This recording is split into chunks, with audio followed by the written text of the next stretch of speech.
A very good afternoon. The discussion of solution, it was continuing, but unfortunately disrupted due to some natural calamities in this part of the country, in this part of the world. আশা করা যায় ছাত্রছাত্রীরা বা যারা এই class follow করেন তাদের electricity এবং internet connectivity has been restored. তো আমরা সলিউশন সংক্রান্ত আলোচনা আগে আমরা যেটুকু করেছিলাম, জাস্ট ঠিক এর আগের ক্লাসটাতে, ইফ ইউ কুড রিকল, আমরা যে আলোচনাটা করেছিলাম সেটা ছিল হেনরিজ ল এবং temperature dependence of solubility of solids of gas আলোচনা হয়েছিল। আমরা বলেই রেখেছিলাম যে আজকে আমরা যে বিষয়টা নিয়ে আলোচনা করব সেটা হচ্ছে the enthalpy of solution. Enthalpy of solution আমরা এনথ্যালপি অফ সলিউশন বলতে যেটা বুঝবো সেটা হচ্ছে যখন 1 মোল অফ সাবস্ট্যান্স, একটা কম্পাউন্ডের বা এলিমেন্টের 1 মোল অ্যামাউন্ট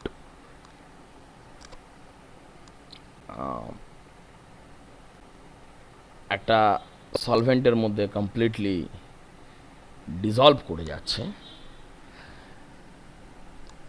তখন যে মোলার এনথ্যালপিতে যে পরিবর্তন আসছে সেই চেঞ্জটাকে আমরা নাম দিচ্ছি এনথ্যালপি অফ সলিউশন। ফাইন। এবার এই এনথ্যালপি অফ সলিউশন আমরা যদি হচ্ছে যে মেজার করতে চাই, তো সেই মেজারমেন্টের পদ্ধতিটার নাম হচ্ছে calorimetry. The machine we use is calorimeter. ক্যালোরিমিটারে আমরা জানি কি হয়, ক্যালোরিমিটারে কোনো একটা কেমিক্যাল বা ফিজিক্যাল চেঞ্জ যখন ঘটে তখন কি পরিমাণ হিট জেনারেট হচ্ছে সেটা আমরা মেজার করতে পারি from the change in the temperature. কারণ যেহেতু আমরা জানি যে হচ্ছে একটা ক্যালোরিমিটারের দ্য কন্টেনিং লিকুইড, অনেক ক্ষেত্রে ওয়াটার, এবং দ্য ক্যালোরিমিটার বডি, টোটাল সিস্টেমটার টেম্পারেচার 1 ডিগ্রি এনহ্যান্স করতে গেলে কি পরিমাণ হিট দরকার লাগে, যেহেতু সেটা আমাদের ক্যালোরিমিটার ক্যালিব্রেট করার সময় থেকেই ওয়েল ডিফাইন্ড। কাজেই আমরা ক্যালোরিমিটার ইউজ করে এই change in molar enthalpy due to formation of a solution আমরা মেজার করতে পারি। সেটা হিট রিলিজডও হতে পারে অথবা হিট অ্যাবজর্বডও হতে পারে। এবং মাথায় রাখতে হবে যে আমরা এখানে কনস্ট্যান্ট প্রেশার নিয়ে হিসাবটা করছি। কনস্ট্যান্ট প্রেশার রাখা একটা মাত্র এই কারণেই যে যেহেতু আমরা দেখেছি যে সলিউবিলিটি অনেক ক্ষেত্রেই প্রেশার ডিপেন্ডেন্ট। আমরা যেহেতু আগে আলোচনাটা করলাম হেনরিজ ল নিয়ে, এবং সেখানেই আমরা এই বিষয়টা সম্বন্ধে জেনেছি, বুঝেছি যে এটা অনেক ক্ষেত্রেই হচ্ছে যে ডিপেন্ডেন্ট অন দ্য প্রেশার। কাজেই আমরা কনস্ট্যান্ট প্রেশারে ভাবনা চিন্তাটা করছি। তো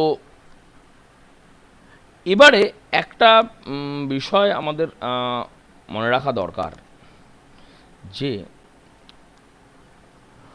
আমরা যখন হচ্ছে যে এই এনথ্যালপি অফ সলিউশন বা which is basically the change in molar enthalpy আমরা ক্যালকুলেট করি, আমাদের যে ভাবনা চিন্তাটা করতে হয় যে একদম প্রথমে আমাদের যেটা অঙ্ক করার আগে একদম প্রথমে ভাবনা চিন্তা করতে হবে যে এই চেঞ্জটা কেন হয়, চেঞ্জটা কেন হয়, কী ঘটনা ঘটে।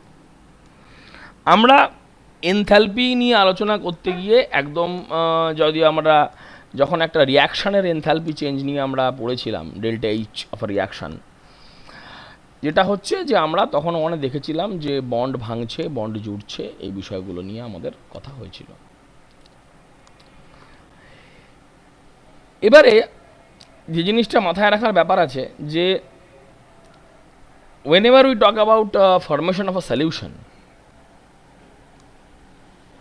আমাদের দুরকম জিনিস মাথায় রাখতে হবে, দুরকম বিষয় মাথায় রাখতে হবে। কী হিসাবে দুরকম বিষয় মাথায় রাখতে হবে বলতে, আমাদের নেচার অফ দ্য সলিউট কেমন, সে বিষয়টা মাথায় রেখে এগোতে হবে। একটা হচ্ছে আয়নিক,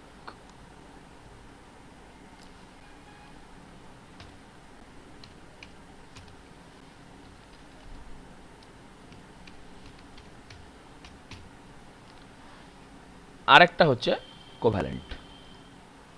তাহলে এই দুটো বিষয় নিয়ে আমাদের ভাবনা চিন্তা থাকবে। আয়নিক হতে পারে, কোভ্যালেন্ট হতে পারে।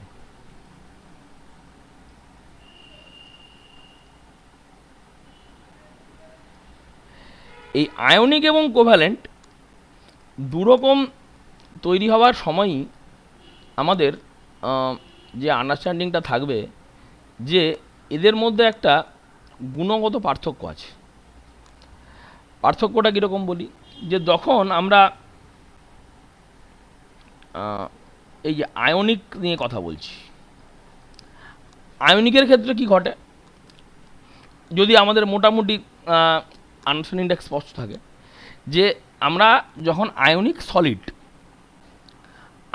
সলিডে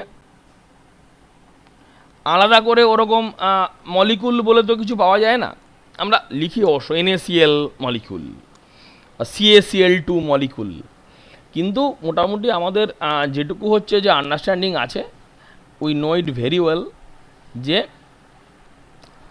ওরকম একটা NaCl মলিকুল ও জিনিস কোথাও পাওয়া যায় না। যেটা থাকে NaCl সলিডে, a large number of Na plus ions and of course exactly same number of Cl minus ions, Na plus ions, Cl minus ions। এবার এই Na plus ion আর Cl minus ion এটা একসাথে একটা ডেফিনিট অ্যারেঞ্জমেন্ট ডেফিনিট করতে হবে। পরপর দুটো Na plus বসবে না, পরপর দুটো Cl মাইনাস বসবে না, এইসব মাথায় রেখে সাজানো থাকে। এবং সেটাকে যখন আমরা জলে দিই তখন কি হয়, Na প্লাস Cl মাইনাসগুলো প্রত্যেকটা ion, positive negative, cation anion আলাদা হয়ে যায়।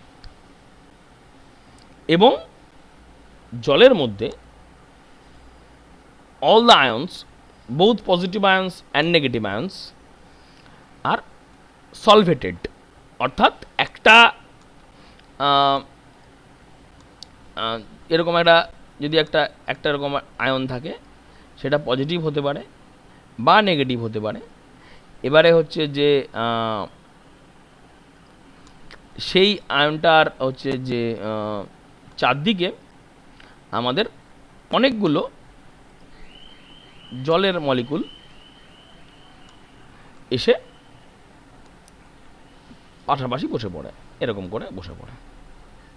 কেন বসে পড়ে আলোচনা করতে গিয়ে আমরা দেখেছি যে জল হচ্ছে একটা পোলার প্রোটিক মলিকুল। হ্যাঁ, তো যে কোনো একটা ক্যাটায়ন যদি হয়, সে হচ্ছে জলের যে নেগেটিভ এন্ড, সেই নেগেটিভ এন্ডকে হচ্ছে নিজের দিকে অ্যাট্রাক্ট করবে। আর যদি অ্যানায়ন হয়, সেই জলের পজিটিভ এন্ড নিজের দিকে অ্যাট্রাক্ট করবে। অর্থাৎ ক্যাটায়ন এবং অ্যানায়নগুলো তাদের চারদিকে তাদের পছন্দের মলিকুল নিয়ে, পছন্দের এন্ড নিয়ে রাদার একটা মলিকুলের, তারা হচ্ছে যে অ্যারেঞ্জড হবে।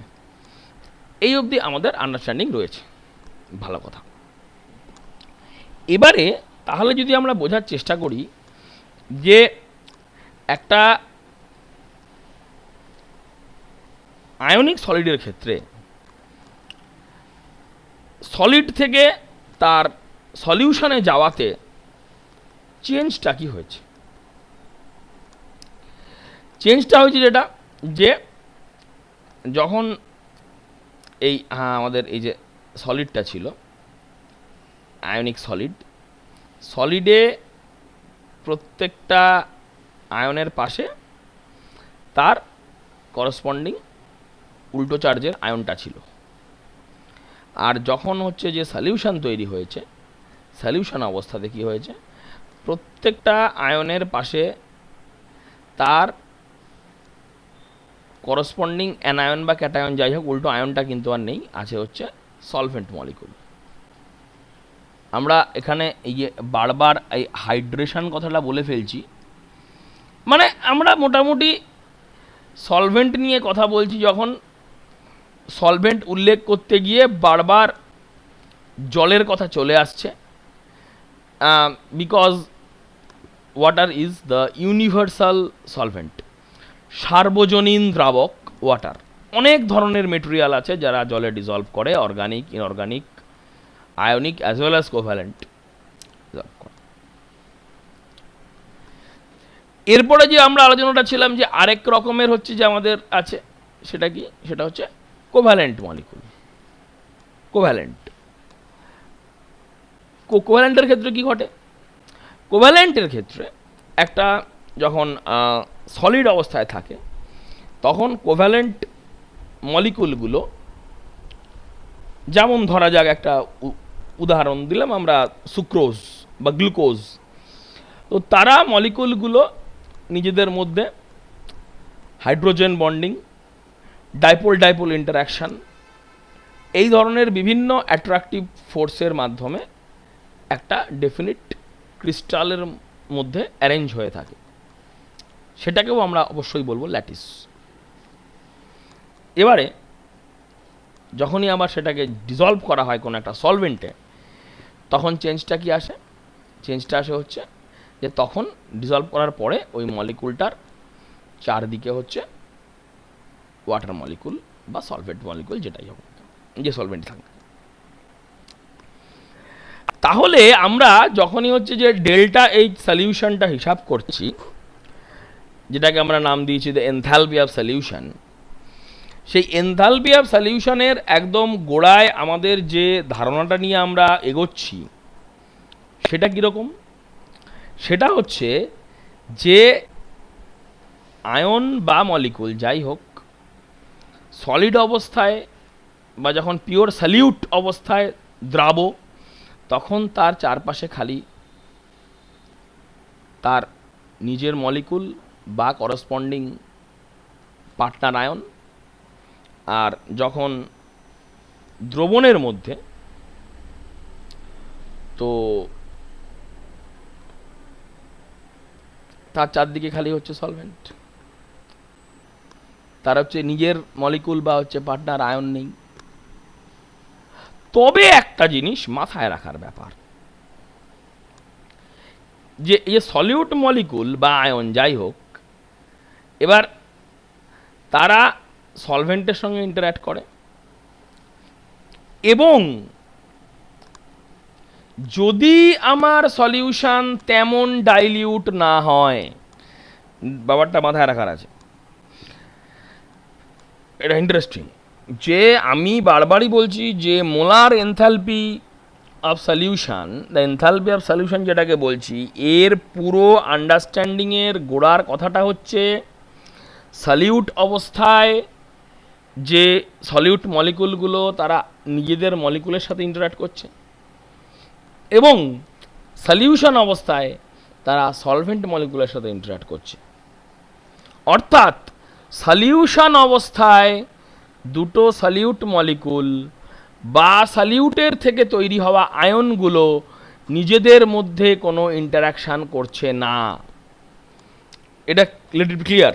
আরেকবার বলে নেওয়া দরকার যে পিওর সলিউটের মধ্যে সলিউট মলিকুলগুলো নিজেদের মধ্যে রিঅ্যাক্ট করে, বা হচ্ছে যে ইন্টারঅ্যাক্ট করে, বা হচ্ছে সলিউটের মধ্যেকার যে আয়নগুলো তারা একে অন্যের সঙ্গে ইন্টারঅ্যাক্ট করে। যখনই আমরা সলিউশনে পৌঁছচ্ছি তখন আমরা ধরে নিচ্ছি যে সলিউট মলিকুল ইন্টারাকশান বা আয়ন আয়ন ইন্টারাকশান আর থাকছে না। The entire interaction is solute solvent interaction, solute solvent interaction.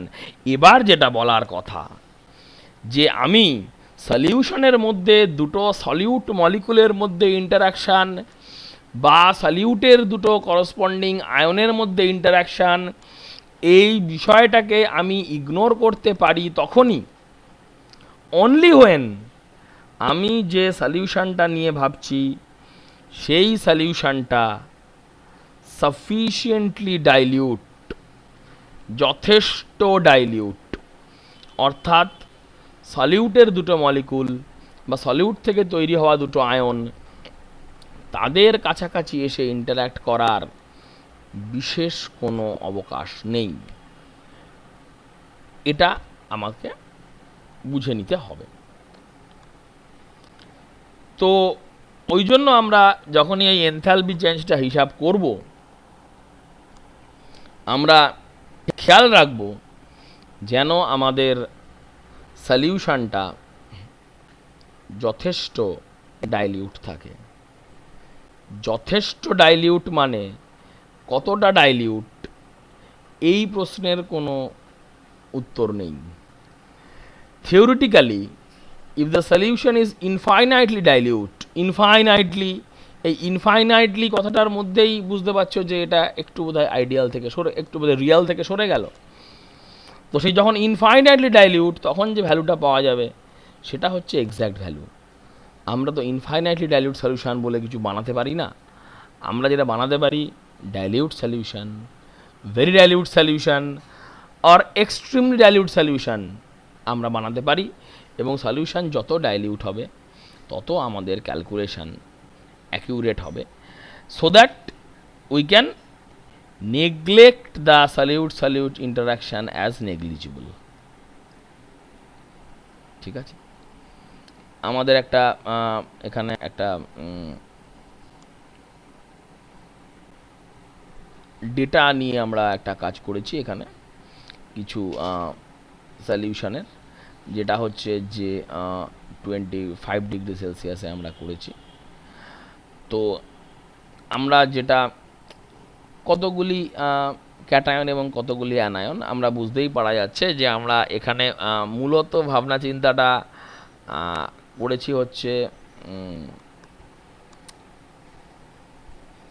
Ionic সলিডকে নিয়ে, কারণ আমরা অফকোর্স জানি যে ionic bond is a strong bond, এবং আয়নিক বন্ডটাকে ভেঙে সেই আয়নগুলোকে সলিউশন ফেজে নিয়ে যাওয়ার জন্য আমাদের যেটা এনথ্যালপি অফ ফরমেশান ছিল, এনথ্যালপি অফ ফরমেশান বা in case of covalent molecules, আর হচ্ছে যে ইন কেস অফ আয়নিক আমরা যেটাকে বলেছি হচ্ছে ল্যাটিস এনথ্যালপি, সেই ল্যাটিস এনথ্যালপিকে আমাকে ওভারকাম করতে হবে। ল্যাটিস এনথ্যালপিকে ওভারকাম করতে না পারলে আমি সলিউশন তৈরি করতে পারবো না। এবারে আমরা আমাদের এমনি আন্ডারস্ট্যান্ডিং থেকেই আমরা জানি যে এই যে কতগুলো সলিড দেখা যাচ্ছে, যেমন ধরো লিথিয়াম ক্লোরাইড, এই lithium chloride ΔH minus, ΔH বা সলিউশন তৈরি হওয়ার ΔH মাইনাস, মাইনাস মানে কি ডেল এইচ মাইনাস, কথাটা আমার মাথায় রাখবে, ডেল এইচ মাইনাস কখন হয়? যে কোনো জায়গায় ডেল্টা অর্থাৎ চেঞ্জ, চেঞ্জ মানে হচ্ছে final minus initial, final minus initial. তো ফাইনাল মাইনাস ইনিশিয়াল যদি নেগেটিভ হয় তাহলে হচ্ছে কি ইনিশিয়ালটা তার মানে বড় ছিল, ফাইনালটা ছোট। তো ইনিশিয়ালটা বড় ছিল, ফাইনালটা ছোট, মানে আমার এই পদ্ধতিতে হিট লিবারেট হয়েছে। The process is exothermic. হ্যাঁ, লিথিয়াম ক্লোরাইড যখন হচ্ছে জলে ডিজলভ করে, ইট লিবারেটস হিট, ইট জেনারেটস হিট। ঠিক আছে। আবার উল্টো দিকে যদি আমরা সোডিয়াম ক্লোরাইড দেখি, আমরা দেখব যে এখানে একটা পজিটিভ ভ্যালু পাচ্ছি, অর্থাৎ এখানে হিট লিবারেট হয়নি, সামান্য হলেও হচ্ছে যে হিট অ্যাবজর্বড হয়েছে। এই চার্টটা আমরা দেখে নেব। এখানে কিছু কিছু জায়গাতে হচ্ছে যে কতগুলো আমরা দেখব যে এই যে এই এক্সট্রিমলি পজিটিভ ভ্যালু, ডেলেজ সলিউশনটা হাইলি পজিটিভ কাদের ক্ষেত্রে দেখা যাক। এই যে highly positive value, highly positive value মানে কি, এই যে গোটা যে আমাদের টেবিলটা আছে, গোটা টেবিলের মধ্যে যদি দেখা যায় যে এই তিনটে দেখাচ্ছে যে ডেলেজ ভ্যালু হাইলি পজিটিভ, অর্থাৎ এরা এক্সট্রিমলি এন্ডোথার্মিক, বা আরও ভালো করে বলতে গেলে যেটা হচ্ছে যে উঠে আসবে যে এই তিনটেকে ডিজলভ করতে গেলে আমাকে বাইরে থেকে প্রচুর এনার্জি দিতে হবে। কার্যক্ষেত্রে এটা সম্ভবপরই হবে না অর্ডিনারি কন্ডিশনে। Silver chloride, silver bromide, silver iodide এবং হচ্ছে যে সিলভারের হচ্ছে যে অন্য যে সল্ট দুটো দেখছি, কার্বনেট এবং সালফেট, তাদের ক্ষেত্রেও গল্পটা এরকমই, যে এদেরকে ডিজলভ করা অত্যন্ত কষ্টকর। সিলভার নাইট্রেটের ক্ষেত্রে ভ্যালুটা অনেকটা কম, অনেকটা কম value as compared to chloride, bromide আর আয়োডাইড, যে কারণে আমরা সিলভার নাইট্রেট অ্যাড করি হ্যালাইড কন্টেনিং সলিউশনে সিলভার হ্যালাইড প্রেসিপিটেট ফেলার জন্য। এনিওয়ে, যেটাতে আমরা ছিলাম, তো আবার কিছু ক্ষেত্রে আমরা দেখেছি এন্ডোথার্মিক হয়, অর্থাৎ হিট হচ্ছে সেখানে অ্যাবজর্ব করে। তো আমরা যেটা হচ্ছে যে এই বিষয়টাকে আমরা আগের দিন যেটা বলেছিলাম যে আমরা দুটো ভাগে না ভেঙে ফেলব। কারণ হচ্ছে যে এই যে আমরা যেটাকে নাম দিয়েছি enthalpy of solution, enthalpy of solution হচ্ছে যে একটা সলিড, আয়নিক সলিড, সেটাকে ডিজলভ করে তৈরি করা হলো সলিউশন। এবার আমরা এটাকে ধরে নেব কি যে এর মধ্যে দুটো গল্প আছে। একটা হচ্ছে যে প্রথমে কাজ কি, সলিডটাকে তার করসপন্ডিং আয়নগুলোতে ভেঙে দেওয়া। এই সলিডটাকে করসপন্ডিং আয়নগুলোতে ভেঙে দেওয়া, এইটা করার জন্য আমার যে এনার্জির দরকার সেটার নাম হচ্ছে ল্যাটিস এনথ্যালপি। বুঝে নাও, সেটার নাম হচ্ছে ল্যাটিস এনথ্যালপি। এবারে তাহলে ল্যাটিস এনথ্যালপি কি? ল্যাটিস এনথ্যালপি হচ্ছে কতগুলো আয়ন, পজিটিভ এবং নেগেটিভ আয়ন, ধরা যাক 1 মোল পজিটিভ আয়ন, 1 মোল নেগেটিভ আয়ন, বা হচ্ছে 1 মোল এবং 2 মোল, যেরকম হচ্ছে করসপন্ডিংলি আসবে চার্জ ব্যালেন্স করার জন্য, তারা গ্যাসিয়াস আয়ন অবস্থা থেকে সলিড তৈরি করতে যে এনার্জি রিলিজ করে তাকে আমরা বলেছি ল্যাটিস এনথ্যালপি। তাহলে যদি আমরা এখন উল্টো ভাবি যে আমরা এখন হচ্ছে সলিড থেকে আবার হচ্ছে আয়নে ফিরে যাব, তাহলে আমাদেরকে ল্যাটিস এনথ্যালপির যা ম্যাগনিচিউড, সেম ম্যাগনিচিউডে আমাদেরকে হচ্ছে এনার্জি দিতে হবে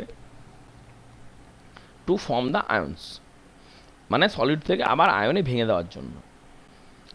এরপরে যেটা হবে যে এই এখান থেকে পৌঁছলো গিয়ে এখানে, সলিড থেকে পৌঁছলো গিয়ে আয়নসে, এরপরে হচ্ছে যে আয়ন থেকে আবার সেটা চলে এলো হচ্ছে সলিউশনে। সো এটা হচ্ছে তখন the ions are then hydrated. এবার এখানে আমরা ছবিতে দেখছি দুরকম কেস হতে পারে, ঠিক আছে।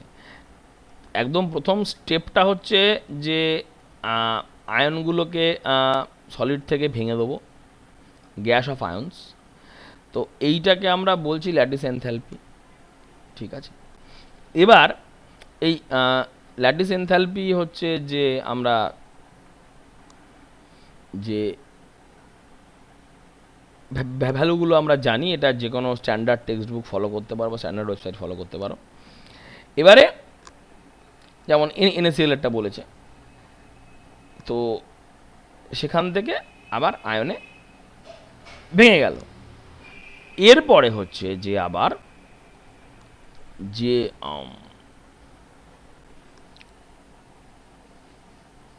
আয়নগুলো আবার যখন সলিউশন তৈরি করছে তখন সেটাকে বলছে এনথ্যালপি অফ হাইড্রেশন। তাহলে এই এনথ্যালপি অফ সলিউশনটা হচ্ছে বেসিক্যালি এই দুটোর ডিফারেন্স। এবং দুরকম কেস হতে পারে, এক হচ্ছে সলিড থেকে আয়নে ভাঙতে যে এনার্জি লাগলো, আবার আয়নকে সলিউশনে পাঠিয়ে হাইড্রেশনের ফলে যে এনার্জি রিলিজ হলো তার পরিমাণ ওর চাইতে বেশি, অর্থাৎ এখানে এফেক্টিভলি এনার্জি কমে গেল। তাহলে এটা হলো গিয়ে এক্সোথার্মিক।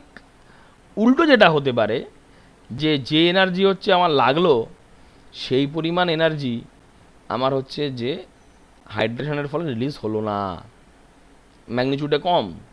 তাহলে সেক্ষেত্রে আমার the process of dissolution is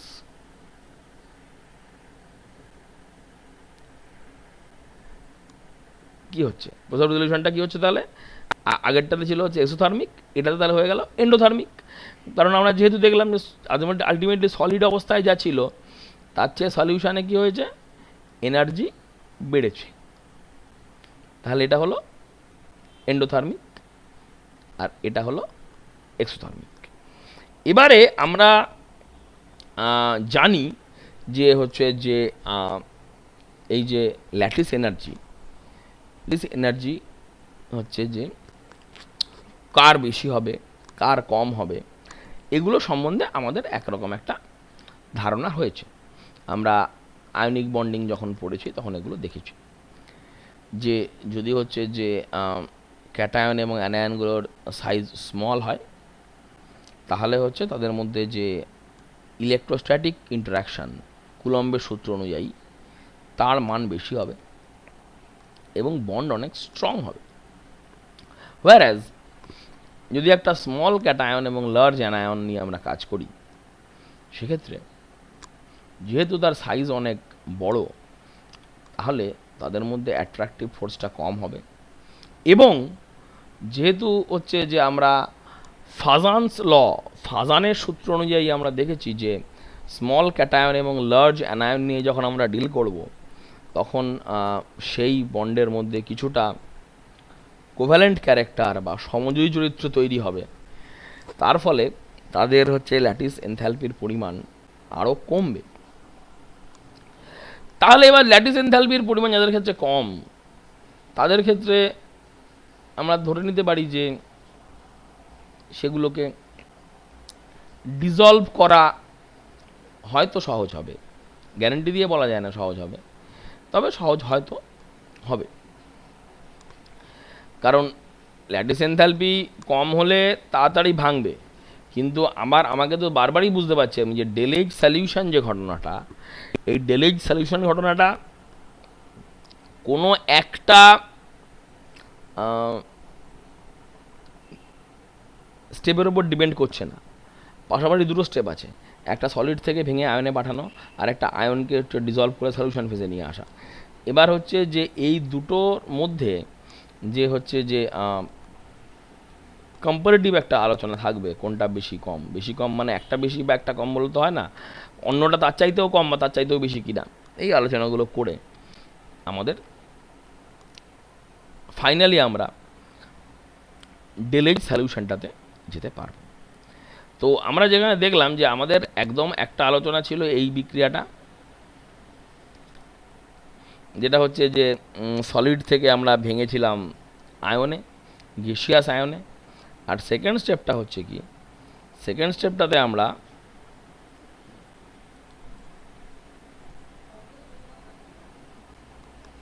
একটা গ্যাসিয়াস আয়ন পেয়ারকে বানিয়েছি অ্যাকোয়াস আয়ন পেয়ার। এতে এনার্জি কিছুটা রিলিজ হয়েছে, রিলিজ। আচ্ছা, এই যে এনার্জি আচমকা রিলিজ হলো, এ কেন রিলিজ হলো এটা আমাদের বুঝতে হবে। কেন রিলিজ হলো? কারণ নইলে হচ্ছে এই যে আমাদের এই প্যারামিটারটা, যেটা হচ্ছে নাম দিয়েছি আমরা ডেলএইচ হাইড্রেশন, এই প্যারামিটারটার উৎপত্তি আমাদের বুঝতে হবে। ভ্যালু তো ঠিক আছে, বইপত্র আছে, ডেটা আছে, গুগল আছে, নেট আছে, বেরোবে। কিন্তু যে এই যে আমরা বলছি এটা, আমরা এখন এই ফার্স্টের যে স্টেপটা, এই ফার্স্টের স্টেপটা আমাদের কাছে স্পষ্ট যে একটা সলিডের মধ্যে কতগুলো ক্যাটায়ন কতগুলো অ্যানায়ন একসাথে বসেছিল। এবার হচ্ছে যে সেটাকে যখন আমরা ভেঙে হচ্ছে যে আয়নে পরিণত করছি, তাহলে তাদের মধ্যেকার যে হচ্ছে যে আয়নিক বন্ড, মানে যে ইলেকট্রোস্ট্যাটিক অ্যাট্রাকটিভ ফোর্স যে ছিল, তো সেই ফোর্সটা তো আমাকে ওভারকাম করতে হবে। তাহলে আমাকে বাইরে থেকে হচ্ছে যে এনার্জি দিতে হবে, একদম স্পষ্ট আছে, যেমন গোলমাল কিছু নেই। কিন্তু এবার যখন এই কতগুলো আয়ন গ্যাসিয়াস অবস্থায় সেখান থেকে তারা সলিউশনের মধ্যে এলো, ডেলএইচ হাইড্রেশন, তো দেখছি আমরা এনার্জি কমছে। এনার্জি কমলো কেন? দুটো কারণ আছে। এক হচ্ছে যে গ্যাসিয়াস আয়ন যখন ছিল তখন সেগুলো ফ্রি আয়ন, সেগুলো র্যান্ডাম যেদিকে খুশি দৌড়ে বেড়াচ্ছিল, which is true for all gases, whether it is gas consisting of molecules or atoms or ions. Gas molecule random, gas species যে র্যান্ডাম ছুটে বেড়াবে, সে যাই হোক, মলিকুল হোক, আয়ন হোক, অ্যাটম হোক। যখনই সলিউশনে নিয়ে আসা হলো, সালভেশন হলো, তখন তাদের এই যে আগের যে ছুটে বেড়ানো দৌড়ে বেড়ানো সেটা অনেকটা রেস্ট্রিক্টেড হলো ফর দ্য সলিউট মলিকুলস। এবং তার সাথে যেটা ঘটলো, যে আমরা যে এই ছবিটা দেখলাম, এই ছবিটা, এখান থেকে একটা ব্যাপার আমার কাছে স্পষ্ট, যে আয়নগুলো যখন সলিউশনের মধ্যে এলো, শুধু যে আয়নগুলোর দৌড়ঝাঁপ কমে গেল তা নয়, সলভেন্ট মলিকুল, বা আমরা এখানে ধরছি ওয়াটার মলিকুল পিওর সলভেন্টের মধ্যে যেভাবে হচ্ছে র্যান্ডামলি এদিক ওদিক দৌড়ে বেড়াচ্ছিল, সেটাও কিন্তু এখন অনেকটা কন্ট্রোলড। কারণ ওয়াটার মলিকুলগুলো যদি আমরা হচ্ছে যে এমনি বোঝার চেষ্টা করি, যে ওয়াটার মলিকুলগুলোকে আমরা এইরকম একটা আকৃতি বলে কম্পেয়ার করব, ছবি আঁকার জন্য জাস্ট বলছি এটা, যেটাকে আমরা ডাইপোল বলছি, ডাইপোল। এবং এই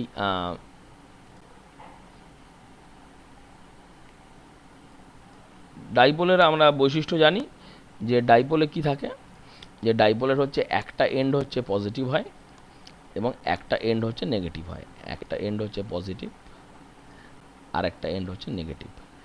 এবারে এই পজিটিভ নেগেটিভ এই যে এন্ডগুলো,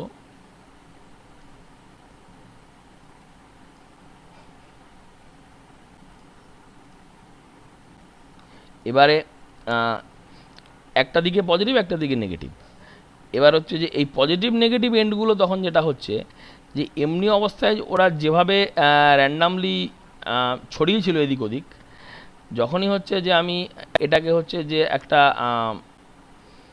আয়নের প্রেজেন্সে, ওটার কিন্তু আর এই সুযোগটা নেই, যে হচ্ছে যেদিকে খুশি যেমন করে থাকবে, এই সুযোগটা কিন্তু ওরা নেই।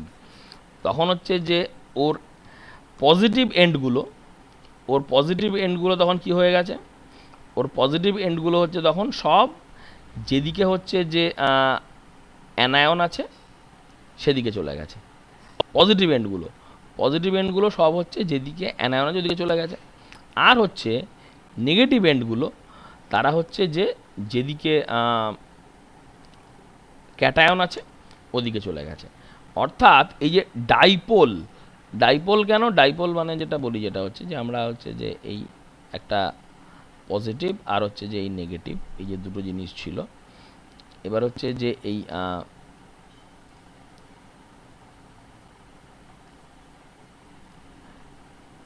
এই দুটো জিনিস এমনি জলের মধ্যে যেমন র্যান্ডামলি ছড়িয়ে ছিটিয়ে ছিল, আয়নের প্রেজেন্সে আর তেমন নেই। অর্থাৎ ওয়াটার মলিকুলেরও কিন্তু গতিশক্তি পিওর সলভেন্ট অবস্থায় যা ছিল সেটা সলিউশন এসে কমে গেছে। তাহলে দুদিক দিয়ে, একদিক দিয়ে হচ্ছে সলিউটের যে আয়নগুলো তাদের হচ্ছে যে কাইনেটিক এনার্জি কমেছে, আর সলভেন্ট মলিকুলার ক্ষেত্রে হচ্ছে যে র্যান্ডামনেস বা কেওটিকনেস অনেকটা কমেছে। এই ফলে যে একটা টোটাল সিস্টেমটার এনার্জি লস করেছে, এবং সেই কারণেই হচ্ছে যে এই যে ডেলএইচ হাইড্রেশনের একটা নেগেটিভ ভ্যালু, অর্থাৎ আয়ন অবস্থা থেকে সলভেটেড হলে মলিকুলগুলোর টোটাল সিস্টেমটার এনার্জি লস হচ্ছে। এবার কোনটা বেশি কোনটা কম তার উপর ডিপেন্ড করে আমরা এন্ডোথার্মিক বা এক্সোথার্মিক এই ভাবনা চিন্তাটা হচ্ছে যে করব। আমরা হচ্ছে যে কতগুলো হ্যালাইডের জন্য আমরা হচ্ছে দেখছি এনথ্যালপি অফ হাইড্রেশন, এবং এই এনথ্যালপি অফ হাইড্রেশন এবং এটা দেখলে আমরা বুঝতে পারবো যে যদি আমরা হচ্ছে যে একটা কিছু যদি আমরা একটা ট্রেন্ড আমরা দেখছি, একটা ট্রেন্ড দেখবো, কীরকম ট্রেন্ড, কঠিন কিছু না, আমরা জাস্ট হচ্ছে যে এটা ফলো করলেই দেখব কি হচ্ছে। এই যে ভ্যালুটা যখন এইচএফ এই ভ্যালু, এলআইএফে এনএএফে এটা, কেএফে এটা লাইন দিয়ে কমছে, ওপর থেকে নিচে কমছে। কেন কমছে? তো কেন কমছে বলতে গিয়ে আমরা পরিষ্কার বুঝতে পারবো যে এই গোটা গল্পটার মধ্যে এই এফ মাইনাসের কোনো ভূমিকা নেই, কারণ আমরা এগুলো নিয়ে আলোচনা করছি, কোনো ভূমিকা নেই, কারণ এফ মাইনাস তো কমন, পাল্টেছে যেটা সেটা হচ্ছে ক্যাটায়ন। এবার H plus LI plus NA plus K plus যেটা হচ্ছে ওপর থেকে নিচে কি হচ্ছে যে চার্জ সেম আছে, কিন্তু আমার সাইজ অফ দ্য আয়ন বেড়ে গেছে। H plus LI plus NA plus K plus ক্রমাগত সাইজ অফ দ্য আয়ন বেড়েছে। সাইজ অফ দ্য আয়ন বেড়ে যাওয়ার ফলে যে ঘটনাটা আমার ঘটে, যে আমার একটা প্যারামিটার যেটার নাম হচ্ছে আমরা বলি জেনারেলি হচ্ছে যে তোমাদের হয়তো খেয়াল থাকবে চার্জ ডেনসিটি। চার্জ ডেনসিটি কি হয়? চার্জ ডেনসিটি হচ্ছে যে আমরা charge by volume, charge by volume হিসাব করি, বা অনেক ক্ষেত্রে যেহেতু হচ্ছে যে ভলিউমের সাথে সাথে আমরা নিশ্চয়ই ধরতে পারি যে ভলিউম যদি বেশি হয় আমরা মোটামুটি স্ফেরিক্যাল ধরে এগোচ্ছি। এবার স্ফেরিক্যাল যদি হচ্ছে যে আয়ন হয় তাহলে ভলিউম বেশি হলে তার হচ্ছে সারফেস এরিয়াও বেশি হবে। তো চার্জ ডেনসিটি আমরা চার্জ বাই ভলিউম বা কিছু ক্ষেত্রে হচ্ছে চার্জ বাই সারফেস এরিয়া ধরে দেখতে পারবো যে এইচ প্লাস থেকে এলআই প্লাস এন প্লাস যত নিচের দিকে যাচ্ছে তত চার্জ ডেনসিটি কমেছে। চার্জ ডেনসিটি কমার ফলে হচ্ছে যে চার্জ ডেনসিটি যে আয়নের যত বেশি তাকে ওয়াটার মলিকুল তত বেশি করে তার চারদিকে এসে জড়ো হবে। যখন এইচ প্লাস ছিল smallest possible cation, charge density অত্যন্ত বেশি এবং তার চারদিকে হচ্ছে ওই জন্য ওয়াটার মলিকুল জড়ো হওয়ার প্রবণতা অনেক বেশি। অর্থাৎ অনেক বেশি পরিমাণে ওয়াটার মলিকুল তাদের হচ্ছে র্যান্ডামনেস, ক্যাওটিকনেস এবং হচ্ছে যে কাইনেটিক এনার্জি স্যাক্রিফাইস করবে to accommodate the H plus in the solvent capsule. তো এই ব্যাপারটা আমরা দেখলাম যে যখন আমরা হচ্ছে যে কতগুলো ফ্লোরাইড নিয়ে ভাবছি H plus LI plus NA plus K plus আমরা দেখলাম যে ওপর থেকে নিচে যখন নামছি আমরা দেখলাম যে আমাদের এনথ্যালপি অফ হাইড্রেশন কমছে। এই কমছে মানে কি? কমছে মানে নেগেটিভ আছে, তার ম্যাগনিচিউডটা কমছে আর কি। মানে অন্যভাবে ধরতে গেলে এক্স্যাক্ট নাম্বার দিয়ে ধরলে বলা যাবে হচ্ছে যে বাড়ছে। AG plus is an exception, কারণ এখান থেকে এখানে কিন্তু ম্যাগনিচিউডটা কিন্তু এখানে আমরা দেখছিলাম কম ছিল, কিন্তু এখানে কিন্তু ম্যাগনিচিউডটা আবার বেড়ে গেল। তো আমরা যদি কে প্লাস এবং এজি প্লাস এই দুটোর মধ্যে ভাবনা চিন্তা করার চেষ্টা করে দেখি যে এনথ্যালপি অফ হাইড্রেশন এটা কে প্লাস থেকে এজি প্লাসে কমলো। এর কারণ ব্যাখ্যা করতে গেলে আমরা যদি একটু আমাদের পিরিয়ডিক টেবিল পড়তে গিয়ে আমাদের যে আন্ডারস্ট্যান্ডিং তৈরি হয়েছিল across the period, across the group, কীভাবে হচ্ছে অ্যাটমিক রেডিয়াস চেঞ্জ হয়, সেই আইডিয়াটা যদি আমাদের মনে থাকে আমরা সেখান থেকে বুঝতে পারবো যে এজি প্লাস এই আয়নটার ক্ষেত্রে যেটা অন্যরকম হচ্ছে from the H plus LI plus NA plus or K plus, এই এলআই এনএ কে এরা কিন্তু হচ্ছে সব গ্রুপ 1 এলিমেন্ট, গ্রুপ 1।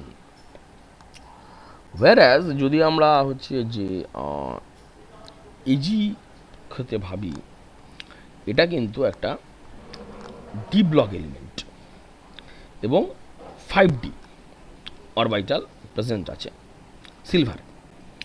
তো এবারে ডি অরবিটাল কন্ট্রাকশানের জন্য, ডি অরবিটাল কন্ট্রাকশান, এটা ঠিক যেটা আমাদের এফ অরবিটাল কন্ট্রাকশান বা ল্যান্থানাইট কন্ট্রাকশান বলে আমরা যেটাকে বলি তার মতো অতটা প্রমিনেন্ট না হলেও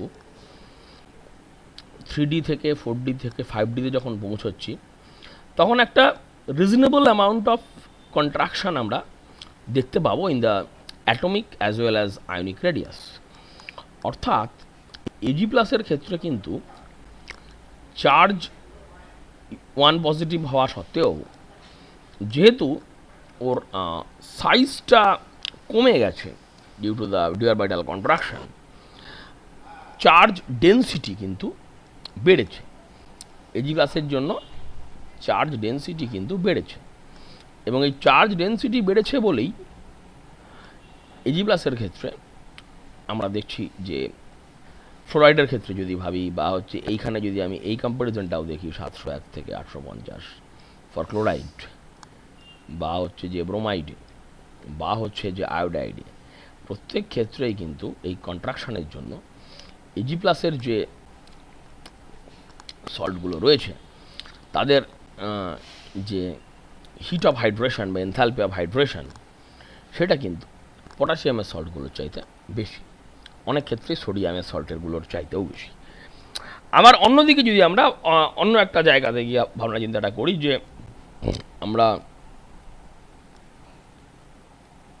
যদি এইরকমভাবে দেখি যে যাচ্ছে যখন আমরা যে কোনো জায়গাতেই আমরা যখন পিরিয়ডিক প্রপার্টি কম্পেয়ার করেছিলাম আমাদের অনেক সময় দেখতে হয়েছিল যে আমরা কনসিডার করতাম যে ডিফারেন্ট হ্যালাইডগুলোর ডিফারেন্ট হ্যালোজেনগুলোর অ্যাক্রস দ্য গ্রুপ ওপর থেকে নিচে ফ্লোরাইড থেকে আয়োডাইডে বিভিন্ন ফিজিক্যাল এবং কেমিক্যাল প্রপার্টির মধ্যে কী কী চেঞ্জ আসে সেটা আমরা দেখতাম। এবার এখানেও যেমন দেখছি যে যখন হচ্ছে যে এফ মাইনাস থেকে টুয়ার্ডস আই মাইনাস, অর্থাৎ গ্রুপে ওপর থেকে নিচের দিকে যত আমরা নামছি, এটা আমরা জানি যে আমরা একটা গ্রুপে যখন ওপর থেকে নিচের দিকে নামি তখন হচ্ছে যে অ্যাটমগুলোতে নতুন নতুন করে হচ্ছে যে অরবিটাল অ্যাড, এবং সেই কারণে হচ্ছে যে নতুন অরবিটাল, নতুন ইলেকট্রন এবং অ্যাটমিক এবং আয়নিক রেডিয়াস দুটোই একটা গ্রুপে ওপর থেকে নিচের দিকে বাড়ে।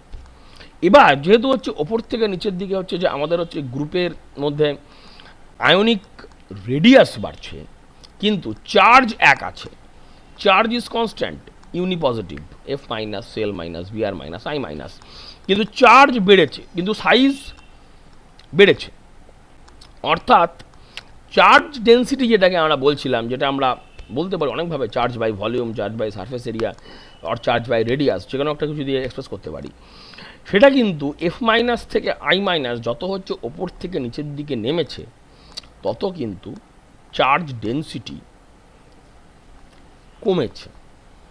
চার্জ ডেন্সিটি কমেছে, এবং চার্জ ডেন্সিটি কমার কারণেই তার হচ্ছে চারদিকে যে হচ্ছে যে একটা সলভেন্ট মলিকুল বা ওয়াটার মলিকুল, আমরা এক্ষেত্রে আলোচনা করছি, ওয়াটার মলিকুলের যে একটা ক্যাপসুল তৈরি হওয়া, সেই বা একটা সারাউন্ডিং তৈরি হওয়া ওয়াটার মলিকুল দিয়ে, সেইটা কিন্তু যত আমরা হচ্ছে যে ওপর থেকে নিচে নেমেছি, তত হচ্ছে কিন্তু সেই প্রবণতাটা কমেছে। এবং যে পরিমাণ হচ্ছে যে হিট রিলিজ হতো ডিউ টু সলভেশন, সেই যে ডেল্টা এইচ ভ্যালুটা, সেই ডেল্টা এইচ ভ্যালুটা যে পরিমাণ হিট রিলিজ হতো, সেই রিলিজের পরিমাণটা কিন্তু কমেছে। অর্থাৎ আমরা যদি দেখি ডেল্টা এইচ হাইড্রেশন, যেহেতু আমরা নেগেটিভে হিসাবটা করি, তাহলে বলা যেতে পারে ডেল্টা এইচ হাইড্রেশন বেড়েছে। এই বেড়েছে এবং কমেছে এই কথাগুলো যখন আমরা বলি, আমরা বারবার মাথায় রাখবো যে আমরা যেন হচ্ছে যে ওই চিহ্নটাকে মাথায় রেখে ব্যাপারটা হিসাব করি। হ্যাঁ, কারণ ডেল্টা এইচ হাইড্রেশন আমরা সব সময় জানি যে ফর অল আয়ন্স, কোনো আয়নের ক্ষেত্রে এই ডেল্টা এইচ হাইড্রেশনের ভ্যালুটা পজিটিভ হওয়ার কোনো জায়গা নেই। কারণ যে কোনো একটা আয়নকে আমি যদি জলের মধ্যে দিই, তাহলে তার চারদিকে অল্প হোক বেশি হোক কিছু হোক ওয়াটার মলিকুল এসে জড়ো হবেই, এবং তার ফলে তাদের একটা এন্ট্রপিতে লস হবে, এবং টোটাল সিস্টেমটার এনার্জি লস হবে, এটা হবেই। এবার যেহেতু হচ্ছে যে এনার্জি লস ব্যাপারটাকে আমরা আগেই হচ্ছে যে একটা নেগেটিভ সাইন আগে বসিয়ে দিয়েছি, কাজেই এনার্জি যে লস হচ্ছে, এনার্জি লসের যখন পরিমাণটা কমে, আমরা খাতায় কলমে ডেল্টা এইচের যে ভ্যালুটা লিখছি, সেই ভ্যালুটা কিন্তু বাড়ে। কাজে এই কমেছে বা বেড়েছে এই দুটো কথা যখন আমরা বলবো, আমরা যেন সবসময় শুধুমাত্র ম্যাথমেটিক্যাল টার্মসে না গিয়ে আমরা যেন সবসময় তার ফিজিক্যাল সিগনিফিক্যান্সটা আন্ডারস্ট্যান্ডিংয়ের মধ্যে রাখার চেষ্টা করি। কারণ ফিজিক্যাল সিগনিফিক্যান্সটাকে আমাদের আন্ডারস্ট্যান্ডিংয়ের মধ্যে না রাখলে এই কমেছে বেড়েছে কথাগুলো একটু এদিক ওদিক হয়ে যাবে। যদি তোমরা পিরিয়ডিক টেবিলের কথা মাথায় থাকে তোমাদের, যখন আমরা বলি আয়োনাইজেশন পোটেনশিয়াল বাড়ছে, ভালো কথা, এটা বাড়ছে, আমাদের কাছে আইডিয়াটা খুব স্পষ্ট, কারণ একটা এনার্জি আমাকে বাইরে থেকে দিতে হচ্ছে, তার পরিমাণটা বাড়ছে। কিন্তু আবার যখন আমরা বলি যে ইলেকট্রন এনথ্যালপি বাড়ছে, সেখানে কিন্তু এই বাড়ছে কথাটা বলার সময় আমরা খাতায় কলমে যে ভ্যালুটা দেখবো, তার ভ্যালু হয়তো কম। কারণ এই যখন আমরা বলি ইলেকট্রন এনথ্যালপি বাড়ছে, তখন আমরা কি বলি, যে অ্যামাউন্ট অফ এনার্জি রিলিজড, সেই অ্যামাউন্ট অফ এনার্জি রিলিজ যেটা, সেটা বাড়ছে। এবং অ্যামাউন্ট অফ এনার্জি রিলিজডের যেহেতু রিলিজড বোঝানোর জন্য আগে একটা অলরেডি আমি নেগেটিভ সাইন বসিয়ে রেখেছি, অর্থাৎ আমাদের কাগজে কলমে অঙ্কের হিসাবে কিন্তু ভ্যালুটা কমছে। এই বাড়ছে এবং কমছের মধ্যে একটা কনফিউশন তৈরি হয়, কিন্তু এটা কাটাবার হচ্ছে একমাত্র একটা এবং একটাই উপায়, যে আমরা শুধুমাত্র যে আমরা খাতায় কি ভ্যালুটা লিখছি সেইটার দিকে না তাকিয়ে তার ফিজিক্যাল সিগনিফিক্যান্সটা যদি আমরা আমাদের আন্ডারস্ট্যান্ডিংয়ের মধ্যে রাখার চেষ্টা করি, তাহলে আমাদের আর এই সমস্যাটা, এই কনফিউশনটা থাকবে না। তো এই যে আমরা যেমন দেখলাম এই যে NaCl এর ক্ষেত্রে আমরা কি দেখলাম,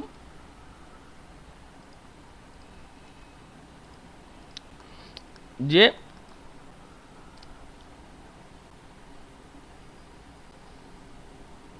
784 কিলোজুল পার মোল। এবার আমরা যদি একটু ক্যালকুলেশন করি, আমরা যেভাবে জানি যে ওই একটা কোনো একটা টেম্পারেচার যখন একটা সলভেন্টের বা জলের যাই হোক বাড়বে, তো কতটা হিট দিলে তার টেম্পারেচার কতটা বাড়বে আমরা একটা আন্ডারস্ট্যান্ডিং করতে পারি। তো আমাদের থেকে আমরা এইটা বুঝতে পারছি যে 1 গ্রাম NaCl যদি হচ্ছে যে এই টেম্পারেচারটা 100 ml জল হলে 50°C টেম্পারেচার কিন্তু বাড়িয়ে দেওয়ার ক্ষমতা আছে। এবার বলছি, এটা তো আমরা দেখতে পাবো না, কারণ আমরা যখন জলে হচ্ছে যে সোডিয়াম ক্লোরাইড ডিজলভ করি, আমরা কিন্তু গ্যাসিয়াস Na+ এবং গ্যাসিয়াস Cl- আয়ন নিয়ে এসে জলে গুলি না। আমরা যখন জলে ডিজলভ করি যেটাকে, সেটা সলিড সোডিয়াম ক্লোরাইড, অর্থাৎ যেই সোডিয়াম ক্লোরাইডের মধ্যে Na+ এবং Cl- আয়নগুলো একটা ডেফিনিট জিওমেট্রিক প্যাটার্নে, ডেফিনিট একটা ওরিয়েন্টেশন ফলো করে সুন্দরভাবে সাজানো রয়েছে, যার নাম আমরা দিয়েছি ক্রিস্টাল ল্যাটিস। তো এবারে ওই বিষয়টাকে যদি আমরা হচ্ছে যে এখানে হচ্ছে যে নিয়ে আসতে পারি, তখন আমাদের ব্যাপারটা স্পষ্ট হবে যে NaCl এর এই ঘটনাটা আমাকে আগে প্রথমে ঘটাতে হবে। NaCl সলিড থেকে Na+ আর Cl- গ্যাসে ভাঙার পর তারপরে ওটাকে আমি জলে ডিজলভ করতে পারবো। মানে আমার টোটাল প্রসেসটা হচ্ছে এইটা, এবং এই টোটাল প্রসেসের মাঝখানে একটা হচ্ছে এই প্রসেস আর একটা হচ্ছে এই প্রসেস, এই দুটো প্রসেস একসাথে জুড়ে, মানে আমরা ধরে নিতে পারি, ধরো এটা ধরলাম যে NaCl সলিড থেকে Na+ গ্যাস এবং Cl- গ্যাস তৈরি করছে, এটা যদি আমরা স্টেপ 1 বলি, আর ওই দুটো গ্যাসিয়াস আয়নের pair ultimately aqueous ion pair তৈরি করছে, এটা যদি আমরা স্টেপ 2 বলি, তাহলে আমরা যখন NaCl জলে ডিজলভ করাই, তখন আমাদের যে ঘটনাটা ঘটে সেটা বেসিক্যালি স্টেপ 1 এবং স্টেপ 2-র সামেশন। এবং স্টেপ 2-তে যখন হচ্ছে গ্যাসিয়াস আয়ন পেয়ার থেকে আমরা অ্যাকোয়াস আয়ন পেয়ার তৈরি করছি, সেখানে আমরা খুব সুন্দর বললাম -784 kJ/mol, অর্থাৎ আমরা বলছিলাম যে 100 ml জলের টেম্পারেচার 50° বেড়ে যাবে, কিন্তু গল্পটা সেরকমটা নয়। কারণ তার আগে হচ্ছে যখন আমি সোডিয়াম ক্লোরাইড সলিড থেকে আমি হচ্ছে যে Na+ এবং Cl- গ্যাসিয়াস আয়নে ভেঙেছি, সেই ভাঙতে গিয়ে কিন্তু আমার 787 kJ/mol এনার্জি অলরেডি খরচা হয়ে গেছে। তারপরে এই এনার্জিটা রিলিজড হয়েছে, এবং টোটালি আলটিমেটলি যেটা হয়েছে, আলটিমেটলি আমি দেখলাম যে এনার্জি বেড়ে যাওয়া তো কোনো দূরের কথা, আমার গোটা গল্পটাতে ultimately +3 kJ/mol this amount of energy is absorbed, এটা বারবার মাথায় রাখার বিষয়। এবং সেই কারণেই দেখব যে ডেলেইজ হাইড্রেশন যখন দেখেছি, তখন কিন্তু সেখানে কোনো একটা ভ্যালুও কিন্তু হচ্ছে পজিটিভ ভ্যালু নেই। কিন্তু যদি আমরা আমাদের আগের টেবিলটায় ফিরে যাই, যেখানে আমরা ডেলেইজ সলিউশন দেখছিলাম, সেখানে কিন্তু দেখতে পাবো যে আমরা বেশ কিছু ভ্যালুর মধ্যে পজিটিভ রয়েছে। কারণ ওইখানে ওই সলিড থেকে হচ্ছে ভেঙে গ্যাসিয়াস আয়ন বার করতে যে পরিমাণ হচ্ছে এনার্জি আর বাইরে থেকে দিতে হয়েছে, সলিউশন ফর্মেশন হওয়ার সময় অতটা এনার্জি রিলিজ হয়নি, অর্থাৎ আমাদের নেট এফেক্টে এনার্জি অ্যাবজর্বড হয়ে গেছে। ডেলেজ সলিউশন ওই জন্য পজিটিভ বা নেগেটিভ দুরকম ভ্যালুই হতে পারে, কিন্তু ডেলেজ হাইড্রেশন আমরা জেনারেলি দেখছি যে কোনো রকম আয়নিক সলিড নিয়ে যদি আমরা কাজ করি, যে কোনো আয়ন দিলেই খানিকটা পরিমাণে এনার্জি রিলিজ হবেই। এবং যদি আমরা অন্যভাবে ভাবি, যে যারা হচ্ছে যে আয়নিক নয়, কোভ্যালেন্ট মলিকুল, এটা হচ্ছে আমরা জলের বৈশিষ্ট্য আমরা জানি সলভেন্ট, যে large variety of organic compounds get dissolved in water. তো তাদের মধ্যে যে আন্ডারস্ট্যান্ডিংটা থাকবে, তারা হচ্ছে যে কীভাবে ডিজলভ হয় জলের মধ্যে। ডিজলভ হওয়ার মানে কি, জলের মধ্যে ডিজলভ হওয়া মানে যে কোনো মলিকুল ডিজলভ হওয়া মানে হচ্ছে সেই মলিকুলগুলো জলের মলিকুলের গ্যাপে গ্যাপে কোনোভাবে নিজেকে হচ্ছে প্লেস করছে, এবং সলভেন্ট মলিকুল ওয়াটারের সাথে তাদের একটা কিছু ইন্টারাকশান থাকছে, এবং সেই ইন্টারাকশানটা যদি হচ্ছে যে হাইড্রোজেন বন্ড হয়, যেমন হচ্ছে যে আমাদের জেনারেলি যে অর্গানিক কম্পাউন্ডগুলো আমরা কতগুলো নাম দিই, সুক্রোজ, গ্লুকোজ, অ্যাসিটোন, ইথানল, এবং এদের ক্ষেত্রেও কিন্তু হচ্ছে যে এনার্জি রিলিজ হওয়ার একটা কিন্তু প্রবণতা দেখা যাবে। এটা আমরা মোটামুটি হচ্ছে যে আমাদের আন্ডারস্ট্যান্ডিং থেকে আমরা এই অবধি বুঝতে পারলাম। তো তাহলে যেরকম দেখলাম যে হচ্ছে যে সোডিয়াম ক্লোরাইড আলটিমেটলি কিন্তু আমরা দেখলাম যে যখন আমরা ডেলি সলিউশনটা নিয়ে হিসাব করতে বসলাম দেখলাম ওটা পজিটিভ, অর্থাৎ এই যে ডিজলভ হচ্ছে যে এটা এন্ডোথার্মিক। তো এই বিষয়টা একটু আমাদের ভাবনা চিন্তা করে রাখার বিষয় যে এটা যে এন্ডোথার্মিক। এবার আমাদের একটা বহু পুরনো বিতর্ক ছিল, বহু পুরনো বিতর্ক যে এন্ডোথার্মিক রিয়াকশান, এন্ডোথার্মিক রিয়াকশান কখনো স্পন্টেনিয়াস হতে পারে কি না, এন্ডোথার্মিক রিয়াকশান কখনো স্পন্টেনিয়াস হতে পারে কি না, এটা নিয়ে আমাদের একটা বিতর্ক ছিল। এবং সে বিতর্ক করতে গিয়ে আমাদের যে প্রথম আন্ডারস্ট্যান্ডিংটা আমাদের একদম ক্যাটাগরিক্যালি এই ধরনের যে কোনো ভাবনা চিন্তার ক্ষেত্রে কোথাওই যখন একটা হচ্ছে যে কোনো এন্ডোথার্মিক স্পিসিস মানে কোনো একটা এন্ডোথার্মিক ফেনোমেনা সেটা স্পন্টেনিয়াস হবে কি হবে না, এই নিয়ে যখনই একটা বিতর্ক তৈরি হবে আমাদের একটা আন্ডারস্ট্যান্ডিং থাকবে খুব স্পষ্ট করে যে আমরা এই ইকুয়েশনটাকে মাথায় রাখবো।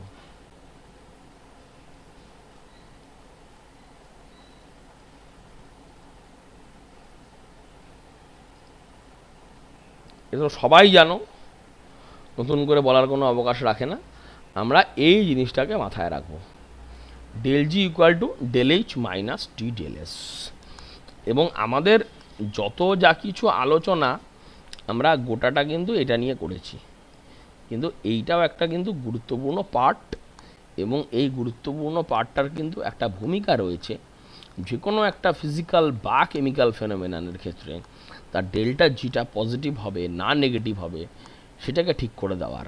এবং যদি হচ্ছে যে ডেল্টা জিটা হচ্ছে যে নেগেটিভ হয় তাহলেই আমাদের রিয়াকশানটা স্পন্টেনিয়াস হবে। এইটুকুই হচ্ছে যে আলোচনার বিষয়।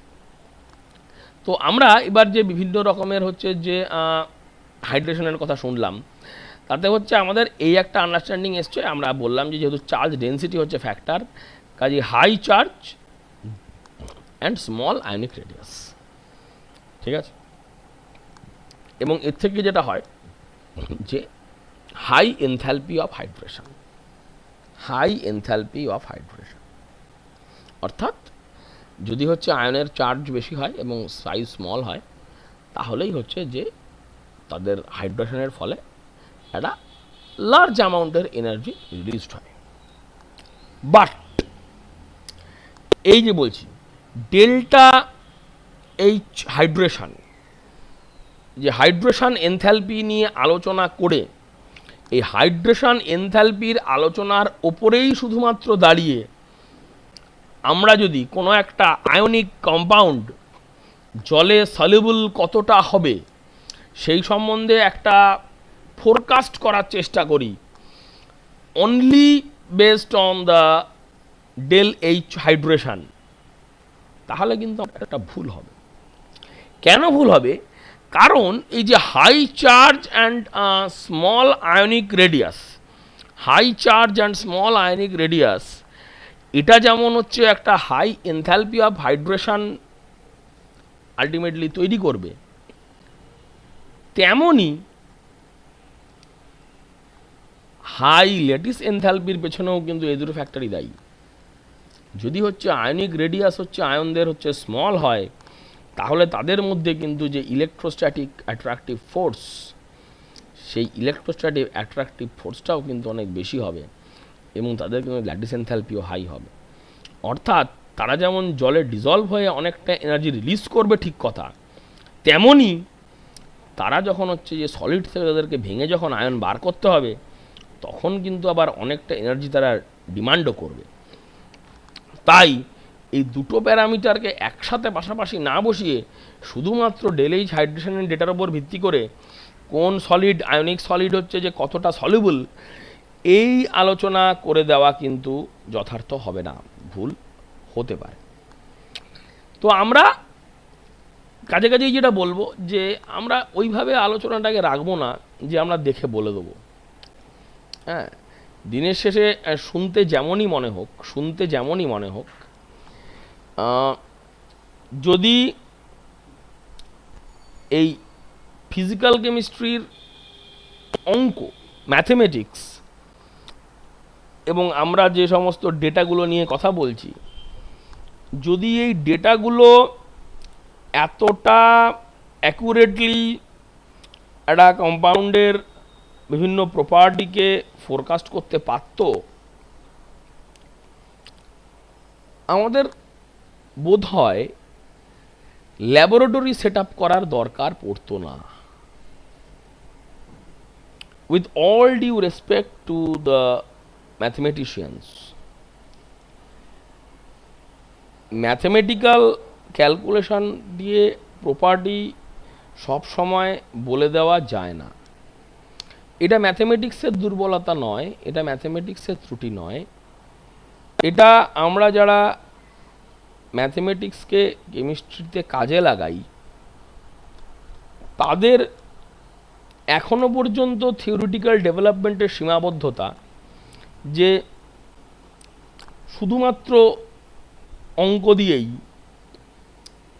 কোন রিয়াকশানে কি প্রোডাক্ট হবে, কোন কম্পাউন্ডের প্রপার্টি কি হবে, আমরা পুরোপুরি বলে দিতে পারছি না। এটা আমাদের সীমাবদ্ধতা, এটা অঙ্কের দুর্বলতা নয়। এনিওয়ে, তো কাজেই আমরা এই যে আমাদের হিসাবগুলো ডেলএইচ সলিউশন বা ডেলএইচ হাইড্রেশন, এই যে ডেটাগুলো আমরা পাচ্ছি, আমরা এটাকে কোনো একটা ইনফরমেশান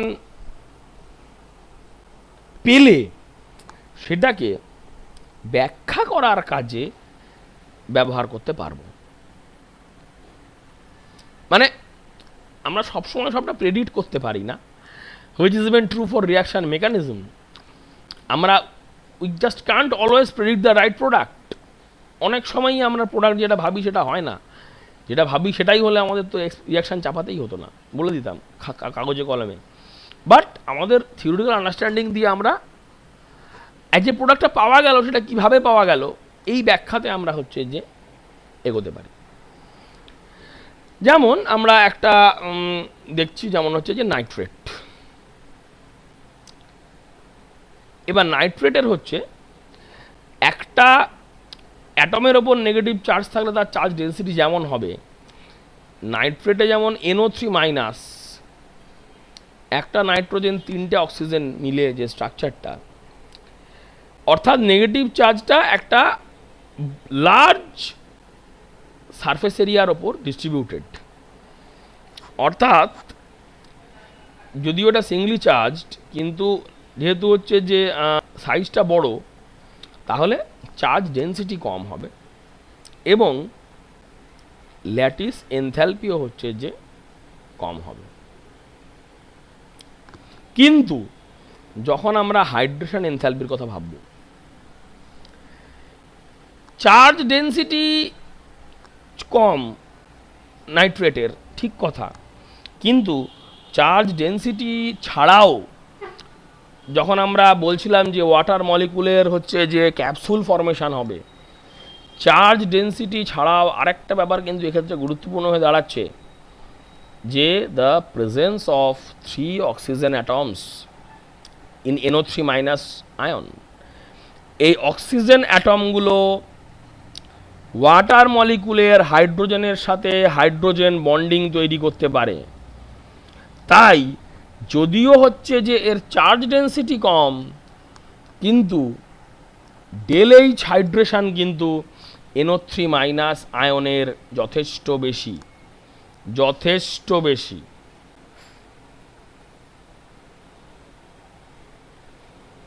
হাইড্রোজেন বন্ডিং তৈরি করতে পারে বলে, সেই জন্য আমরা ভালো করে যদি তোমাদের একটুখানি খেয়াল করে দেখো, তোমরা যারা হচ্ছে ইনঅর্গানিক সল্ট অ্যানালিসিস করেছো, সলিবল ইনসলিবল নানা রকম জিনিস মাথায় রাখার চেষ্টা করো, it is quite clear to all of you এখন অবধি that all nitrates are soluble in water. তোমরা জানো এটা, all nitrates are soluble in water. ভেবে দেখো, তোমরা নিজেরাই হচ্ছে যে কিন্তু এই তথ্যটা জানো সবাই। Now you can rationalize the information on the basis of these numbers: Delage solution, Delage hydration, lattice enthalpy, so on. আবার আরেকটা উদাহরণ দেওয়া যাক, যদি আমরা কার্বনেট নিয়ে ভাবি, সাইজ প্রায় সেম কিন্তু চার্জটা কিন্তু ডাবল। এবার ডাবল চার্জ হওয়ার ফলে ল্যাটিস এনথ্যালপির পরিমাণ কিন্তু বেড়ে গেছে অনেকটা। অথচ হাইড্রোজেন বন্ডিং করে যে হচ্ছে যে ওই ওয়াটার মলিকুল জড়ো করা, সেইটার ক্ষেত্রে তেমন হাতি ঘোড়া কিছু চেঞ্জ তো হয়নি, কারণ নাইট্রেটেও 3টে অক্সিজেন, CO3তেও 3টে অক্সিজেন, ওটা 1 এটা 2। তার ফলে ডেলেজ হাইড্রেশন তেমন হচ্ছে যে ভ্যালু তেমন বেড়ে যায়নি, কিন্তু ল্যাটিস এনথ্যালপি অনেকটা বেড়ে গেছে। কাজেই আবার দেখতে পাবে যে ওই হচ্ছে যে ওই সোডিয়াম পটাশিয়াম কার্বনেট বাদ দিলে যা যা কার্বনেট আছে মোটামুটি সবগুলোই দেখবে হচ্ছে যে ইনসলুবল। ভেবে দেখো, সোডিয়াম পটাশিয়াম বাদ দিলে almost all the carbonates, calcium, magnesium, zinc, barium, lead, সব কার্বনেট, সব ইনসলুবল। তো এই যে অবজারভেশনটা যে almost all nitrates, in fact all nitrates are soluble and almost all carbonates are insoluble, এই দুটো ডেটাই আমাদের জানি আমরা দুটো ডেটা। এবার এই ডেটা দুটো এখন হচ্ছে আমরা এই যে আমাদের ডেলেজ হাইড্রেশন, ডেলেজ সলিউশন সংক্রান্ত যে আন্ডারস্ট্যান্ডিং, সেই আন্ডারস্ট্যান্ডিং দিয়ে বুঝতে পারলাম। আরেকটু এগুলোই বুঝবে, হাইড্রোজেন কার্বনেট আয়ন HCO3-, তার কিন্তু আবার আকৃতি প্রকৃতি বড়, কিন্তু যেহেতু হচ্ছে যে সিঙ্গেল চার্জ, ওই জন্য ওদের সলিবিলিটি কিন্তু কার্বনেটের চাইতে হচ্ছে যে অনেকটাই বেশি। তো এই কার্বনেট এবং বাইকার্বনেটের সলিবিলিটি বলতে গিয়ে আমাদের একটা আন্ডারস্ট্যান্ডিং থেকে আমরা যেটা বললাম, তো এই আলোচনাটা আমরা করলে হচ্ছে যে আমরা ওই যেটা হচ্ছে মৃদু জল, ক্ষর জল, সফট ওয়াটার, হার্ড ওয়াটার পড়েছিলাম। হ্যাঁ, তা হার্ড ওয়াটারে কী ছিল? হার্ড ওয়াটারে হচ্ছে যে ওই ক্যালসিয়াম, ম্যাগনেসিয়াম, বেশ কিছু সল্ট ডিজলভ থাকে। তো এটা কোত্থেকে আসে না, হচ্ছে যে রেন ওয়াটার, যেটা হচ্ছে কার্বন ডাইঅক্সাইডকে টেনে নেয়। হ্যাঁ, এবার কার্বন ডাইঅক্সাইডকে টেনে নেয়। এবার হচ্ছে যে যখন হচ্ছে যে টেনে নিয়ে কি করে, যে আমরা এটা হচ্ছে যে একটা এরকম একটা ইকুয়েশন লিখলাম, যে বৃষ্টির জল পড়ছিল, সেখান থেকে কার্বন ডাইঅক্সাইডকে ধরে নিয়েছে, কার্বন ডাইঅক্সাইডকে ধরে নিয়ে কী করেছে, H2CO3 তৈরি করেছে। ঠিক আছে, এবার H2CO3 বা কার্বনিক অ্যাসিড, এই কার্বনিক অ্যাসিড হচ্ছে যে ক্যালসিয়াম কার্বনেটের সাথে হচ্ছে যে ইন্টারঅ্যাক্ট করে বাইকার্বনেট তৈরি করবে, বাইকার্বনেট। তো এবার এই ক্যালসিয়াম বাইকার্বনেট তৈরি হলো। এবার এই ক্যালসিয়াম বাইকার্বনেট তৈরি হওয়ার ফলে যেটা হচ্ছে যে আমার জলটা হচ্ছে হার্ড হয়ে গেল। এবার এই হার্ডকে হচ্ছে যখন আমি হচ্ছে সফট করার চেষ্টা করি, কি ঘটবে? কিচ্ছু না, জাস্ট জল গরম বসাও, রিয়াকশানটা যা হয়েছিল তার উল্টো রিয়াকশান হবে, ক্যালসিয়াম কার্বনেট সলিড প্রেসিপিটেট পড়ে যাবে, আর কার্বন ডাইঅক্সাইড গ্যাস বেরিয়ে যাবে। তো এবার হচ্ছে অনেক সময় যেটা হয় হচ্ছে যে আমরা যদি দেখি, মানে যে সমস্ত এলাকায় হচ্ছে যে আমরা ট্যাপ ওয়াটার যথেষ্ট পরিমাণে হার্ড, সেই ট্যাপ ওয়াটার যদি হচ্ছে যে কোনো একটা পাত্রে আমরা গরম করতে থাকি অনেক দিন ধরে, তাহলে সেই হচ্ছে যে কন্টেনারে একটা হার্ড ইনসলুবল ডিপোজিট তৈরি হয়, যেটাকে আমরা স্কেল বলি, স্কেল। এবং স্কেল যদি কী করে রিমুভ করতে হয়, I don't know if you have the practical experience or not. একটা কোনো কন্টেনারে, গামলা বা হাঁড়িতে বহুদিন ধরে জল গরম করতে থাকলে তার তলায় যে হচ্ছে যে একটা ডিপোজিট তৈরি হয়, আমরা দেখব। হ্যাঁ, তো এই ডিপোজিটটা যখন অনেক দিন হয়ে গেছে, তারপরে হচ্ছে সেই ডিপোজিটটা রিমুভ করার উপায় কঠিন কিছু উপায় নয়, একটাই উপায় যথেষ্ট সহজ, সেটা হচ্ছে যে আমরা জাস্ট ওই কন্টেনারটাকে উইদাউট এনি ওয়াটার গ্যাস বার্নারে বসিয়ে হিট করব। হিট করলেই কী হবে, এই যে ডিপোজিটটা তো আসলে কী, ডিপোজিটটা তাহলে ক্যালসিয়াম কার্বনেট। এবার আমরা জানি ক্যালসিয়াম কার্বনেট হচ্ছে যে হিট করলে ক্যালসিয়াম অক্সাইড কার্বন ডাইঅক্সাইডে ভেঙে যাবে, মানে ওগুলো জাস্ট পপ আউট হবে স্কেলটা from the surface of the container, তারপরে ফেলে দিলেই হলো ক্যালসিয়াম অক্সাইড, সমস্যার কিচ্ছু না। তো আমরা এই আন্ডারস্ট্যান্ডিংটা নিয়ে আমরা যেহেতু হচ্ছে এখন অনেকটা হচ্ছে যে জেনে ফেলেছি on the enthalpy of the formation of solution, তাহলে আমরা এই আইডিয়াটাকে একটু এক্সটেন্ড করি, কারণ আমরা যেহেতু হচ্ছে যে এই ইকুয়েশনটা জানি, একটু আগেই বললাম একবার, তো এই ইকুয়েশনটা মাথায় রেখে আমাদের যেটা হচ্ছে যে আমরা যে এতক্ষণ ধরে বলছিলাম যে শুধুমাত্র on the basis of enthalpy change আমরা কোনো একটা রিয়াকশানকে হচ্ছে যে হবে কি হবে না যদি বলার চেষ্টা করি, কিছু গোলমাল হতে পারে। তেমনই হচ্ছে যে কোনো একটা কম্পাউন্ড, কোনো একটা মেটেরিয়াল ওয়াটারে ডিজলভ করবে কি করবে না সেটা নিয়ে, বা কতটা ডিজলভ করবে এই নিয়ে যদি আমরা ভাবনা চিন্তা করতে যাই, যদি আমরা প্রেডিকশান করতে যাই শুধুমাত্র solely on the basis of the enthalpy, delayed solution or delayed hydration, the result might be erroneous.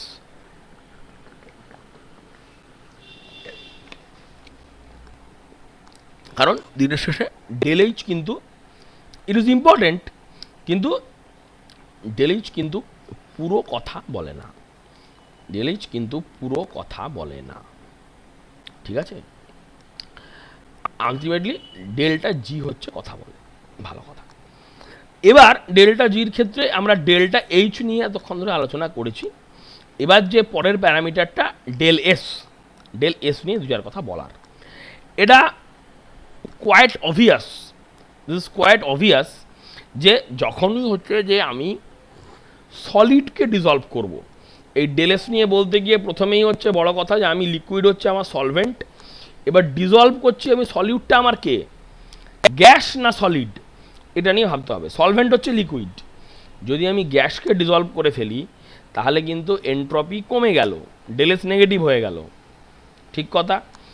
But যদি আমরা সলিডকে ভাবি যখন ডিজলভ করছি, জেনারেলি প্রায় সব ক্ষেত্রেই যখনই হচ্ছে যে আমরা সলিডকে একটা সলভেন্টে ডিজলভ করব, যে সলিডের মধ্যে মলিকুলগুলো যেরকম হচ্ছে যে ক্লোজলি প্যাকড ছিল, নিশ্চয়ই একটা সলিউশনের মধ্যে যখন ডিজলভ হয়ে গেছে তখন নেই, ছড়িয়ে ছিটিয়ে পড়েছে, তার ফলে মোটামুটি ধরে নেওয়া যায় যে এন্ট্রপি বাড়বে, ডেলেস হচ্ছে পজিটিভ।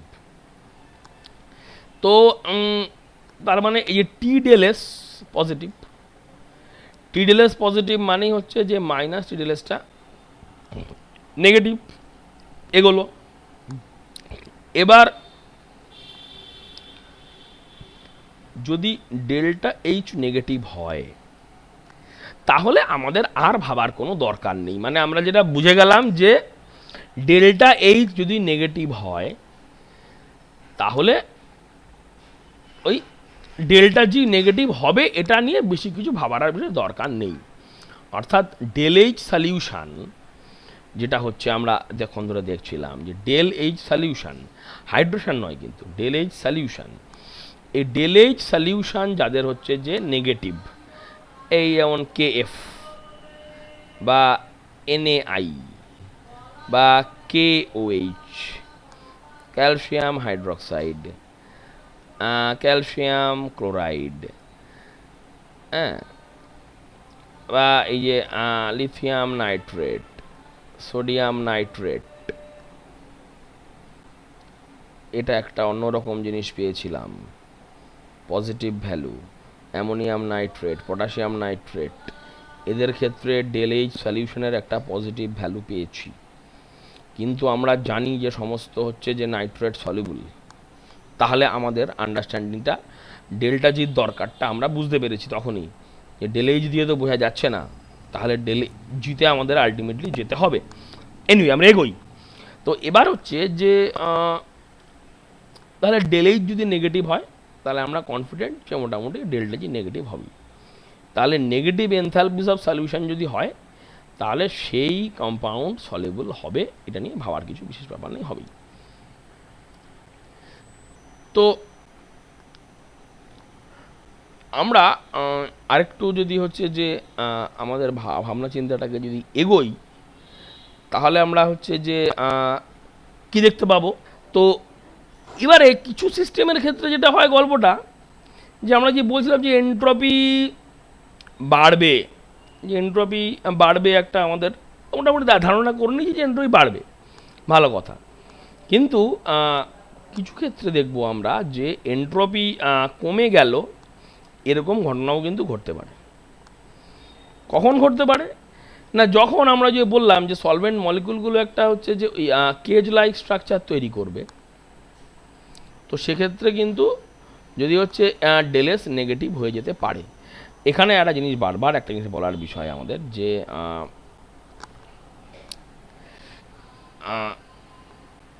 আমরা যদি হচ্ছে যে আয়নিক সলিডের ক্ষেত্রে ভাবি, তো আয়নিক সলিডের ক্ষেত্রে কিন্তু এটা হওয়ার চান্স খুব একটা নেই। কারণ আয়নিক সলিডে আয়নগুলো ভেঙে যাওয়ার ফলে যে পরিমাণ এন্ট্রপি বাড়বে, ওই ওয়াটার মলিকুল বা সলভেন্ট মলিকুলের কেজিলাইক স্ট্রাকচার তৈরি করার কারণে যে এন্ট্রপি কমবে, তাতে সব মিলিয়ে কমে যাবে, ঘটনা ঘটবে না।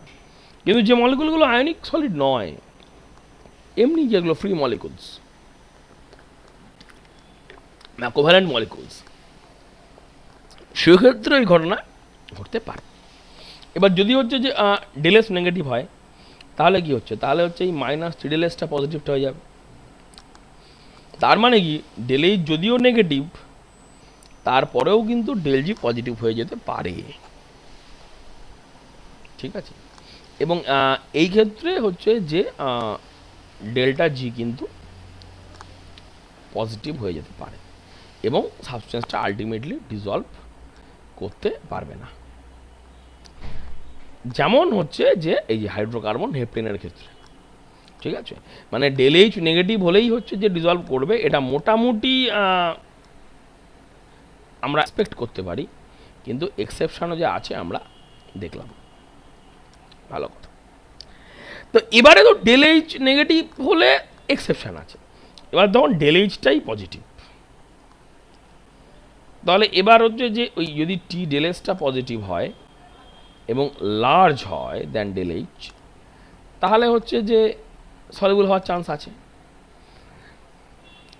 তো এন্ডোথার্মাল মানেই তার মানে হচ্ছে যে আমাদের এন্ডোথার্মাল রিয়াকশান বা এন্ডোথার্মাল প্রসেস সবসময়ই হচ্ছে যে ঘটবে কি ঘটবে না, এটার জন্য আমাদেরকে ওয়েট করে থাকতে হবে এন্ট্রপি কী বলছে তার উপর।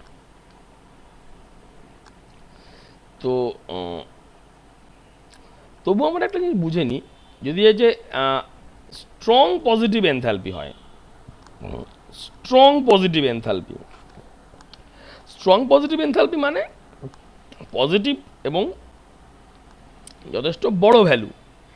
বড় ভ্যালু মানে কেমন বড়, 112, 84.4, 65.5, এরা যথেষ্ট বড়, যথেষ্ট বড়। কিন্তু এই জিনিসগুলো দেখো, সোডিয়াম, পটাশিয়াম, অ্যামোনিয়াম, এই যে এই জিনিসগুলো, এগুলো কিন্তু যথেষ্ট বড় নয়। মানে ডেলেইজ এনথ্যালপি, ডেলেইজ সলিউশন কিন্তু যথেষ্ট বড় নয়, পজিটিভ। কিন্তু আমরা এটা যদি কোনোভাবে ডেলেসটা দিয়ে কিছু হয়, আমরা সেটাকে ডিজলভ করে ফেলতে পারব। তো কাজেই এই আন্ডারস্ট্যান্ডিংটা আমাদের মধ্যে হচ্ছে যে স্পষ্ট রাখতে হবে, যে পজিটিভ এনথ্যালপির ক্ষেত্রে একটা লেভেল পর্যন্ত হবে, কিন্তু সবসময় সেখানে মাথায় রাখতে হবে যে আমরা যাকে হচ্ছে যে পজিটিভ এনথ্যালপি অফ সলিউশন যে কম্পাউন্ডের, তাকে যখন ডিজলভ করার যাবে কিনা আন্ডারস্ট্যান্ডিং করব, আমাদের বারবার ওইটা হলে এন্ট্রপি কতটা বাড়বে, এই আন্ডারস্ট্যান্ডিংটা কিন্তু আমাদের সব সময় হচ্ছে যে মাথার মধ্যে রাখতে হবে। কিন্তু আমরা সেটা পরিষ্কার না আন্ডারস্ট্যান্ডিং থাকলে আমরা সলিউশন যে সলিবিলিটির ব্যাপারে ক্লিয়ার কোনো হচ্ছে যে কনক্লুডিং রিমার্ক করতে পারবো না।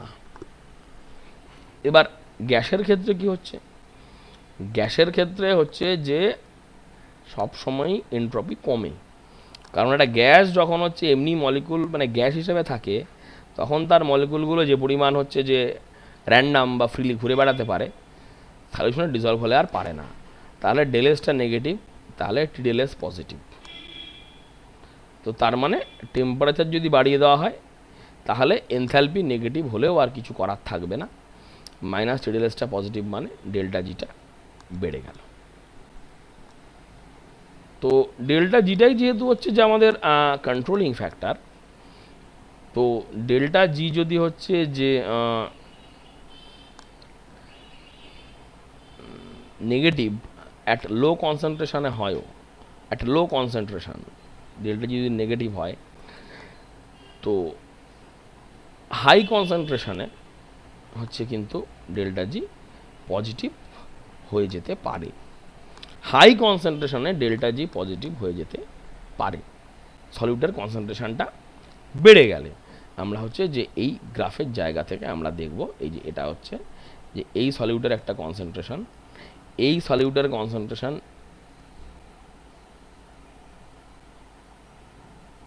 তারপরে কিন্তু হচ্ছে যে আমার বেড়ে গেল, ডেল্টা জিটা পজিটিভ হয়ে গেল। তাহলে সলিউবিলিটির ডেফিনেশান আমরা আরেকটাভাবে করতে পারি, যে ডেল্টা জি জিরো হওয়ার যে কনসেন্ট্রেশন, সেই কনসেন্ট্রেশনে যে পরিমাণ হচ্ছে যে সলিউট ডিজলভড, সেটাই সলিউবিলিটি। আর যেই কনসেন্ট্রেশনে যে সলিউশনের ক্ষেত্রে ডেল্টা জিটা জিরো হয়ে গেছে, তখন আমরা সেই সলিউশনকেই নাম দিয়েছি হচ্ছে স্যাচুরেটেড। এই হচ্ছে আমাদের সলিউশনের থার্মোডাইনামিক্স সংক্রান্ত আন্ডারস্ট্যান্ডিং, এটুকু আমরা করতে পারলাম। এর পরের দিনে আমরা আলোচনায় ঢুকব কলিগেটিভ প্রপার্টি নিয়ে। আমরা সামনের দিনকে দু চার কথা বলবো। কলিগেটিভ প্রপার্টি এমন প্রপার্টি যে প্রপার্টি সলিউটের অ্যামাউন্টের ওপর ডিপেন্ড করে, কিন্তু কোয়ালিটির ওপর নয়। একটা প্রপার্টি যেটা শুধুমাত্রই কোয়ান্টিটেটিভ তার ভাবনা চিন্তা হবে, কোনো কোয়ালিটেটিভ ভাবনা চিন্তা হবে না। সত্যিই কি হবে না, নাকি দরকার লাগবে, আমরা এই আলোচনাতে ঢুকব সামনের দিনে। আজকের ক্লাস তোমাদের জন্য এ অবধি রইল, যেটা প্রতিদিনকার বলার বিষয়। রাস্তাঘাট খুলছে, গাড়ি ঘোড়া চলতে শুরু করছে, তবুও যদি নিতান্ত প্রয়োজন না পড়ে ঘরে থাকার চেষ্টা করাই ভালো। ঘরে থাকো, ভালো থাকো। সবাইকে অনেক ধন্যবাদ। Thank you all, thank you very much.